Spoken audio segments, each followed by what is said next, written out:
The Bhagavad Gita.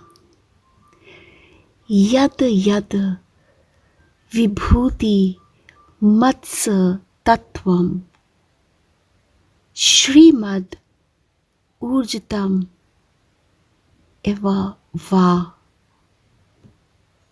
tat deva vakacham tvam mam tenjos shas sambhavam.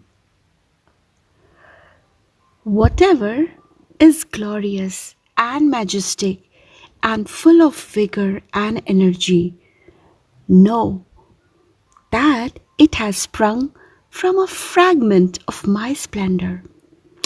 It's simple, says the Gita. Anything that you see or hear around you that makes you catch your breath in awe and wonder at its beauty and energy. A piece of music, a work of art, a fabulously designed building, a tree in bloom, moonlight on a still lake, an athlete in her prime, an unusually gifted child, springs from a power greater than all of us and is proof that it exists. Well, in Gita, we have a lot of fantastic beats. So, how you can actually find them? Hindu mythology is bursting at the seams with fabulous beasts and birds that are extraordinary versions of beasts and birds on earth. Unlike in Western mythology, where many such fantastic creatures are considered evil or at least a nuisance. Dragons, for example, imprison princesses in towers, breathe fire, and have to be destroyed by the hero of the story. There are no inherently evil creatures in Hindu mythology. So let me, get you familiarized with different beasts in Hindu mythology. The first one is Airavat, also called the elephant of the clouds. This white, four-tusked elephant stands guard at the gates of Devaloka, abode of the Hindu gods. Different versions of Airavat show him with 3, 5, or 7 heads, but all versions agree that he is the vehicle of Indra, who is the god of rain and thunder and king of Devaloka. The really fascinating story about Airavat is this. Once a demon called Vritra captured all the waters of the earth, refusing to let them flow. There was no rain, and the earth became dry and barren. As protector of the earth and its people, Indra came after Vritra on Airavat. That means he rode on that Airavat to fight with Vritra.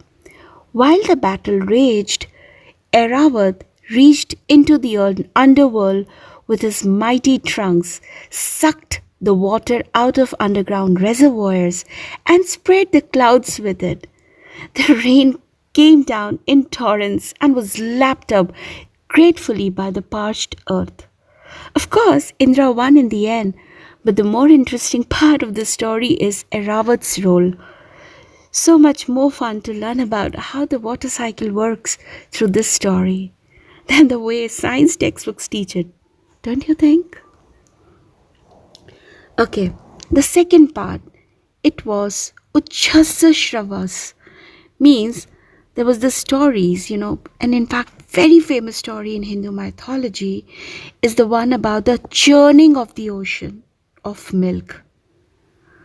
Mount Meru, which Krishna calls the greatest of mountains in this chapter, was used as the churn, while Vasudki, the serpent, offered himself as the rope. With the gods holding one side of the rope and the demons the other, the ocean was churned to bring up Amrit, the nectar of immortality.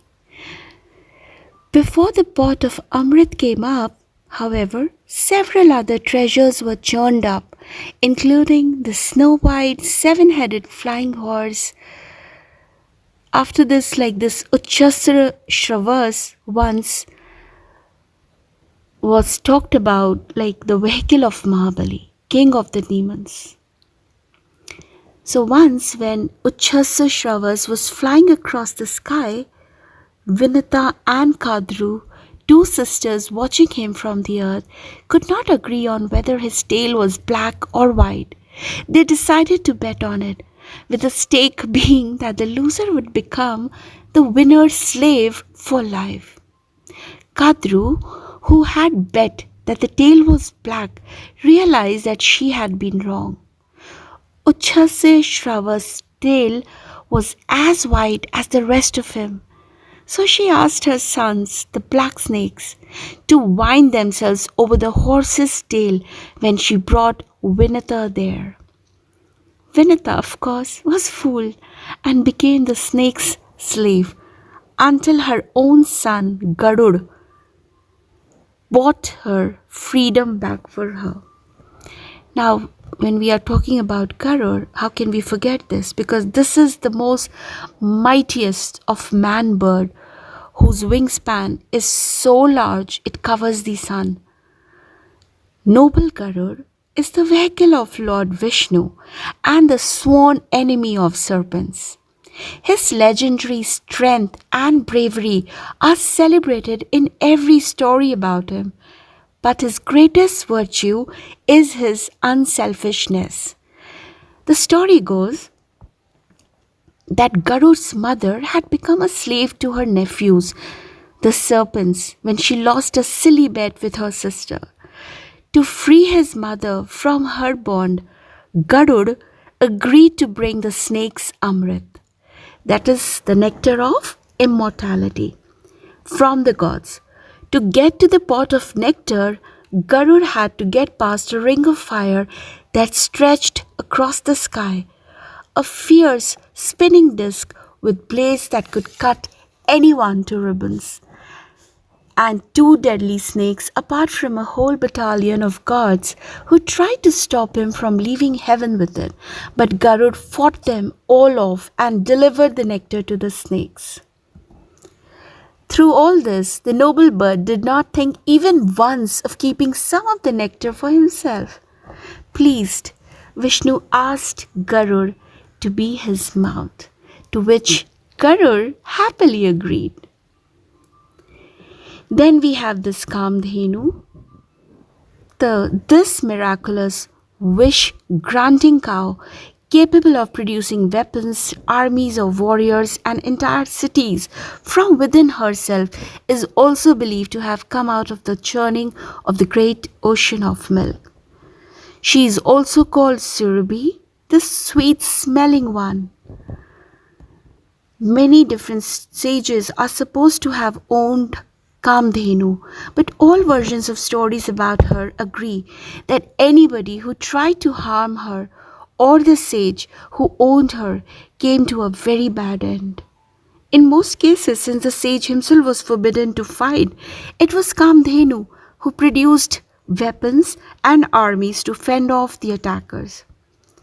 Kamdhenu is not worshipped in temples, but every wandering cow that Hindus feed on Indian city streets, in villages and in temples, even to this day, is considered an avatar of her. I guess that explains that this is one of the reasons why cows are worshipped and cow slaughter is banned in India. Okay, so these were all different beats that really occupied a pivotal place in the Bhagavad Gita. Thank you so much for listening. Do subscribe and share.